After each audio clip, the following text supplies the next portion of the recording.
როგორ უნდა გავარჩიოთ სინანული ნამდვილია თუ უბრალოდ დროებითი ემოცია? როგორ გავარჩიოთ? როგორ გავარჩიოთ ნამდვილია თუ არა? დაუშვათ ვინმე გვაწყენინა. ვინმე გვაწყენინა.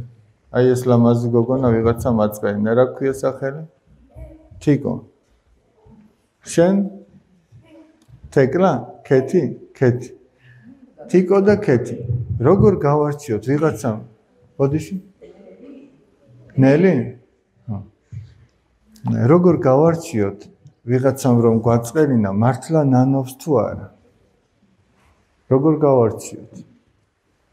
სანამ ჩვენს ღმერთისადმი დამოკიდებულებას ვიტყვით, აი ადამიანმა გვაწყენინა.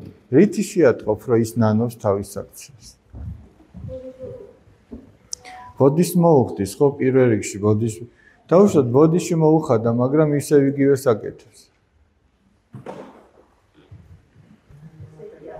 აი კალამი წაართვა, დაუშვათ თიკოს კალამი წაართვა ვიღაცა თანაკლასელმა, მოვიდა და კალამი არ დაუბრუნდა და ბოდიში მოუხადა. ნამდვილია? კალამი უნდა დაუბრუნოს, ბოდიში უნდა მოუხადოს და ერთი კალამი კიდე ზედმეტად უნდა აჩუქოს. ეგ არის სინანული. რომ ადამიანს რო აწყენინებ, ეხლა ეცადო რომ გაახარო. თუ შენ რაღაცას იპარავ და იმ მოპაროს არ დააბრუნებ და ამბობ რომ მე ვნანოფო, ხო ტყუილი გამოვა. ესე იგი ნამდვილი როდეს არის სინანული? როდესაც ჩვენ გადავწყვეტ რომ ის რაც გავაკეთეთ, აღარ გავაკეთოთ. გამოვასწოროთ, აბარა, აი გადავწყვიტოთ პრინციპულად რომ ესე იგი ეგ აღარ უნდა გავაკეთოთ.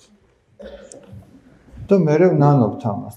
თუმცა, მაინც ადამიანები ვართ, შეიძლება ცოდვაში ჩავარდეთ და კიდე ჩავიდინოთ რაღაცა ცოდვა. ამისგან დაზღვეული არავინ არ ვართ. მაგრამ ჩვენი მცდელობა უნდა იყოს, რომ ჩვენ ეს არ გავაკეთოთ.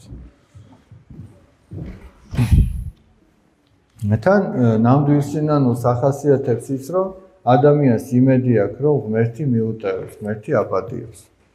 აი იუდამ რომ 30 ვერცხლი უკან მიუყარა, წავიდა და თავი ჩამოიხრჩა. იუდას იმედი არ ქონდა, რომ ღმერთი აპატიებდა. აი იმედი როცა გაქვს, რომ ღმერთი მოწყალეა და გაპატიებს, ეგ არის ნამდვილი სინანული კიდე.